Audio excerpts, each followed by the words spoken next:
मैं doctor Narendra Singh, orthopaedic surgeon एवं pain consultant, noble hospital Bhopal.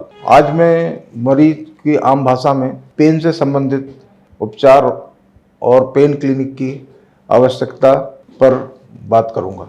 अमूमन हर व्यक्ति को जीवन में कभी न कभी दर्द का सामना करना पड़ता है और दर्द जो इमोशनल पेन होते हैं उनका उपचार तो आदमी को स्वयं देखना रहेगा, लेकिन जो शारीरिक पेन है उसके लिए चिकित्सक की सलाह और पेन क्लिनिक की उपयोगिता होती है। अमूमन पेन को दो कैटेगरी में बांटा जाता है। एक्यूट पेन जिसकी तीव्रता बहुत ज़्यादा और एकदम से शुरू होता है। क्रोनिक पेन जो कि धीरे धीरे मरीज में को महसूस होता है और बहुत लंबे समय तक चलता है, जिसके कि उपचार की ज़रूरत पड़ती है। पेन मोटे तौर पर तीन प्रकार का होता है। एक होता है पेन जो टिश्यू डैमेज के कारण पेन होता है। टिश्यू डैमेज मतलब किसी चोट के कारण, बाहरी आघात या कोई भी अंदरूनी बीमारी के कारण जो टिश्यू डैमेज होता है ऑर्गन्स में, उसके कारण पेन होता है। और दूसरा जो पेन है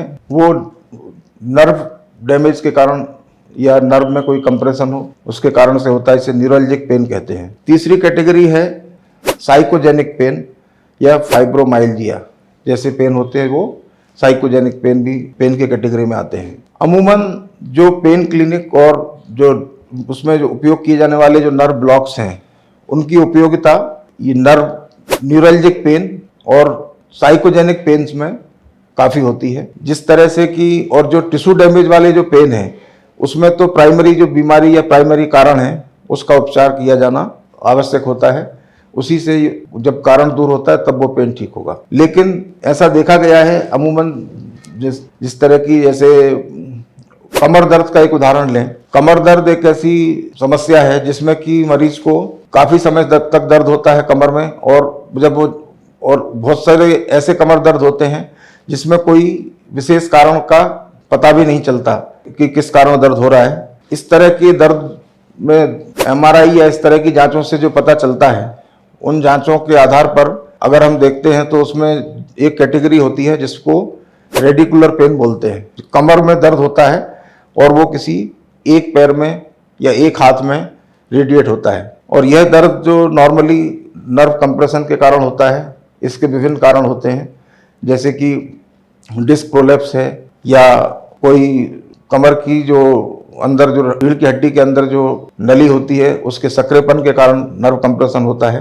इस तरह के उसमें जो रेडिकुलर पेन है इनमें कुछ उपचार इस तरह के होते हैं। हालांकि ये चीज भी है कि अगर कोई इस तरह का है कि जिसमें परमानेंट नर्व डैमेज के साइंस दिख रहे हैं, पैर में ताकत कम हो रही है, सुन्नपन बढ़ रहा है, तो ऐसी स्थिति में ऑपरेशन की जरूरत होती है।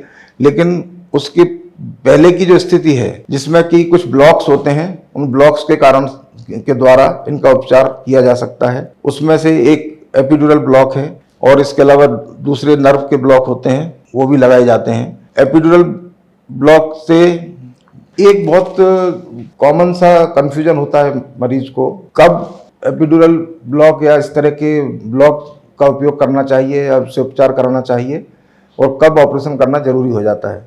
उसको मैं स्पष्ट कर देना चाहता हूं। जैसे मान लीजिए कि ऑपरेशन की आवश्यकता है लेकिन किसी मेडिकल कंडीशन के कारण ऑपरेशन संभावित नहीं है या ऑपरेशन के लिए अभी कुछ समय इंतजार करने की ज़रूरत है, और ऐसे समय में मरीज को दर्द ज़्यादा है या वह असहनीय पीड़ा से पीड़ित है, तो उसको इस तरह का ब्लॉक लगवाने से फ़ायदा मिल सकता है और बाद में ऑपरेशन कराने की अगर आवश्यकता पड़ती है तो ऑपरेशन भी कराया जा सकता है। दूसरा, कुछ इस तरह के होते हैं जिनमें कि दर्द है लेकिन कोई न्यूरोलॉजिकल डेफिसिट या न्यूरोलॉजिकल डैमेज नहीं हुआ है परमानेंट। ऐसे मरीजों में ब्लॉक से ही ठीक हो जाते हैं और ऑपरेशन की आवश्यकता नहीं पड़ती है। इसी तरह से कुछ दूसरे फाइब्रोमाइल्जिया कंडीशन होती है जिसमें कि कोई ओरिजिन स्पेसिफिक कारण नहीं होता, शरीर के किसी भी भाग में दर्द शुरू होता है और इसमें ज़्यादातर जो कारण साइकोजेनिक कारण होते हैं। ऐसे में भी लोकल इन्फिल्ट्रेशन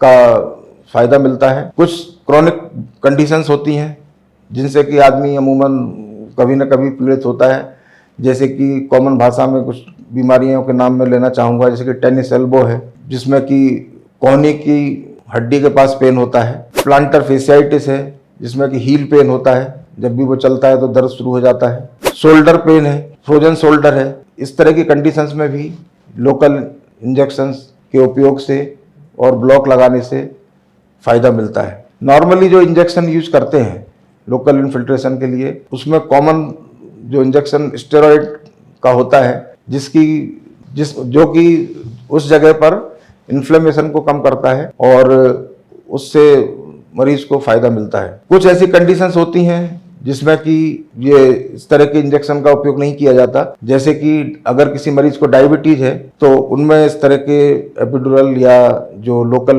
इन्फिल्ट्रेशन जिसमें स्टेरॉइड का यूज होता है वो नहीं किए जाते हैं। इसके अलावा पेन क्लिनिक में साइकोथेरेपी या साइकोलॉजी का भी महत्व है। साइकेट्रिक प्रॉब्लम्स होती हैं किसी को, तो इन सभी चीज़ों को मिलाकर लोकल इन्फिल्ट्रेशन प्लस काउंसलिंग, ये सब चीज़ें पेन क्लिनिक में एक ही जगह पर उपलब्ध होती हैं और ये उस तरह के मरीजों को काफ़ी लाभान्वित करती हैं जो किसी क्रॉनिक पेन से पीड़ित हैं और नॉर्मल जो दर्द निवारक दवाएं हैं उन दवाओं से उनको लाभ नहीं मिल रहा, और क्योंकि दवाएं बहुत लंबे समय तक लेने से दवाओं के भी जो साइड इफ़ेक्ट्स होते हैं उससे भी वो बच जाते हैं। इसलिए लंबे समय तक जो किसी भी पेन से पीड़ित हैं तो उन्हें पेन क्लिनिक में उपचार के लिए सलाह लेना उचित होता है। यदि आपको ये वीडियो पसंद आया हो तो इसे लाइक और शेयर करें। धन्यवाद।